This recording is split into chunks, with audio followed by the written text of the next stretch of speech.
Bonjour ou bonsoir à tous, tout dépend de l'heure à laquelle vous verrez cette vidéo. Si vous tombez sur ma chaîne par hasard, donnez-moi 30 secondes de votre temps avant de passer à autre chose sur YouTube. Peut-être que ce que je m'apprête à vous raconter va vous intéresser. Je me présente, je suis Tiandi, créateur de la planète Taku. Il y a un moment déjà que je vais faire cette vidéo et créer ma chaîne YouTube que j'ai appelée What I Love About It. Pourquoi What I Love About It? Cela sera le sujet principal de cette chaîne et évidemment de cette première vidéo. Aimez-vous le cinéma, les mangas, les bandes dessinées, les comics et les jeux vidéo? Installez-vous confortablement, je vais vous dire pourquoi j'aime tant le 7e, le 8e, le 9e et le 10e art.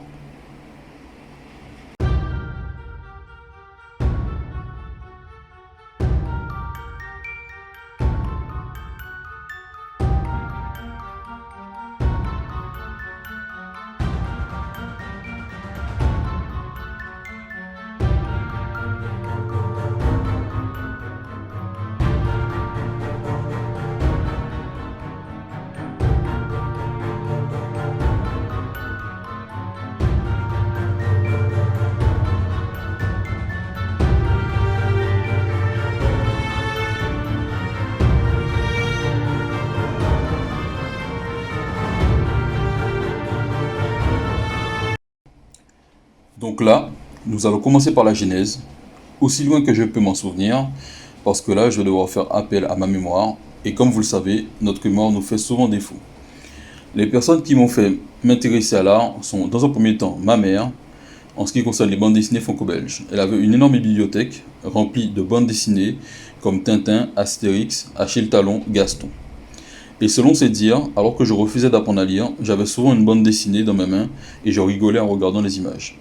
Et mon souvenir par rapport à ça, c'est que j'essayais de comprendre l'histoire avec les images, mais un jour, les images ne suffisant plus, de mon point de vue, j'ai voulu comprendre pourquoi ces images me faisaient autant rire. Donc j'ai appris à lire pour en avoir le cœur net.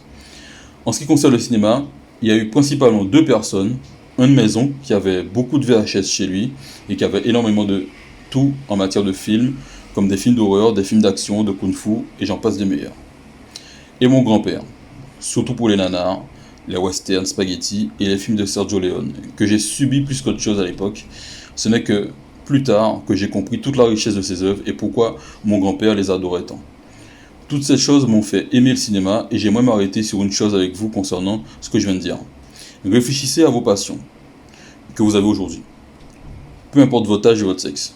Viennent-elles de vous, de vos parents, de votre éducation? N'hésitez pas à m'en faire part en commentaire, j'aurai plaisir à lire et y répondre. Évidemment, étant né dans les années 80, j'ai eu la chance de voir le Club Dorothée à la télévision, qui a fait naître en moi cette passion folle pour les mangas. Mais j'en reparlerai plus tard de cette passion. Nous allons maintenant faire un bond dans le temps et passer de mon enfance au début des études supérieures. Je suis arrivé en France pour ces études et un de mes camarades de classe m'a parlé de Gladiator, un film que je connaissais de nom mais que je n'avais jamais vu auparavant. Il m'a apporté le DVD pour que je le regarde et j'ai été choqué lors de ma première vision du film. C'est grâce à Gladiator que j'ai compris la puissance de ce média et tout ce qu'on pouvait en faire au niveau culturel, historique et visuel. Et de ma façon d'aborder le cinéma, il y a clairement eu un avant et un après Gladiator. Avant, je me contentais de consommer les films que je regardais sans chercher plus loin, sans me renseigner sur qui étaient les acteurs et qui était le réalisateur. Là, j'ai voulu savoir qui était le réalisateur, pourquoi il avait fait ce film et surtout comment il l'avait fait. J'ai regardé le making-of du film, j'ai découvert ce qu'est un scénario, un storyboard, la pré-production, la production et la post-production. Suite à quoi, j'ai voulu me renseigner sur Ridley Scott et sur les films qu'il avait fait. J'ai enchaîné sur son film Légende, qui a inspiré Shigeru Miyamoto, le créateur de la saga vidéoludique The Legend of Zelda que j'adore. Ocarina of Time étant le meilleur jeu Zelda en 3D pour moi et Link to the Past le meilleur jeu Zelda en 2D. Et me rendre compte que Ridley Scott, un réalisateur de films, avait inspiré Shigeru Miyamoto, un créateur de jeux vidéo, n'a fait que renforcer la conviction que l'on pouvait faire énormément de choses avec ce média. J'ai enchaîné par la suite sur Alien, les Duellistes et Blade Runner. Ridley Scott était à l'époque l'un de mes réalisateurs préférés. Il était dans le top 3 de mes réalisateurs préférés, mais aujourd'hui ce n'est plus le cas. C'est le film Cartel qui m'a définitivement fait décrocher de sa filmographie, même si quand même j'ai bien apprécié son dernier film, Le Dernier Duel. Je suis passé à James Cameron, bien évidemment. J'avais déjà vu Terminator, Terminator 2, True Lies et Abyss durant mon enfance, mais je ne savais pas que c'était lui le réalisateur de tous ces films. Et je rappelle que durant mon enfance, je me contentais de consommer bêtement les films que je regardais, sans en comprendre le propos, le sens, les thèmes abordés, et encore moins m'intéresser à ce qui se passait en coulisses avant, pendant et après le tournage. À la même période, j'étais en école supérieure d'art, où nous avions des cours de mise en scène et de scénario. Et nous étudions les films des grands réalisateurs tels que Stanley Kubrick et David Lynch. Des films comme Shining et Blue Velvet, que je n'aurais pas spontanément regardé de moi-même, je dois bien l'avouer. Misery de Rob Reiner, qui est l'adaptation cinématographique du roman de Stephen King du même nom, a évidemment été un de mes films préférés. J'ai vu également Requiem for a Dream de Darren Aronofsky. Je ne savais pas du tout de quoi parlait le film. Pour l'anecdote, la raison pour laquelle j'ai regardé ce film, c'est qu'à l'époque, le thème musical principal du film qui s'intitule Lux Aeterna, je l'écoutais et il y avait des gens qui en faisaient des remixes très dynamiques. Donc il y a un camarade qui m'a dit que c'était le thème principal du film Requiem for a Dream, que je n'avais évidemment pas vu. Donc le lendemain matin, je me suis dit que je le regarde, comme ça ce sera fait.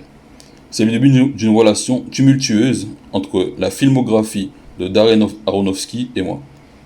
Ce réalisateur a la fâcheuse capacité de me prendre aux tripes avec chacun de ses films, tel un Freddy Krueger dans Les Griffes de la Nuit de Wes Craven. Film que j'ai pourtant vu à l'âge de 5 ans et qui m'a traumatisé dans mon enfance.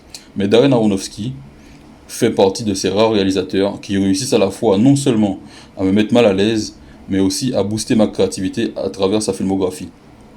The Fountain également m'a fait me questionner sur moi-même, sur l'humanité et sur notre société. C'est une sensation que je déteste, mais qu'aujourd'hui j'aime détester, car elle me nourrit visuellement, humainement, mentalement et intellectuellement. La plupart des films qui m'inspirent en tant qu'artiste sont des films que je déteste. Ce n'est pas que je cherche spécifiquement à les détester, mais il y a des choses que je vois dans ces films qui me dérangent profondément et qui viennent me titiller dans mes entrailles et me questionner. Je ne peux pas sortir de ces films comme j'étais avant. C'est pourquoi j'hésite souvent à les voir pendant longtemps, car j'appréhende beaucoup ce moment qui me questionne énormément et me fait réfléchir à beaucoup de choses. Mon art grandit grâce à tous ces films et je continue de m'en nourrir visuellement dès que j'en ai l'occasion, en regardant des films moins mainstream et moins conventionnels. La raison pour laquelle j'ai créé cette chaîne est la suivante: partager avec vous ce qui me plaît dans le 7e, le 8e, le 9e et le 10e art. Mais il existe déjà tellement de chaînes parlant de cinéma sur YouTube qu'il me fallait trouver une approche qui me plaise et vous plaise également. Ma plus-value sera donc mon point de vue sur les films et mon rapport à l'art avec un grand A. C'est ma toute première vidéo, j'espère qu'elle vous a plu. J'en ferai évidemment d'autres. La prochaine sera sur Gladiator, Ridley Scott, sa filmographie, ce que j'ai aimé et pourquoi il faisait partie au départ de mon top 3 de réalisateurs préférés. Je vous expliquerai pourquoi ce n'est plus le cas aujourd'hui et les raisons de sa chute dans mon classement. N'hésitez pas à liker la vidéo, à commenter et à poser des questions. Si parmi vous, il y a des fans de manga, n'hésitez pas à jeter un coup d'œil sur mon œuvre, La Planète Taco. Bonne journée à tous, merci de votre temps qui est votre bien le plus précieux et je vous donne rendez-vous pour le prochain épisode de What I Love About It.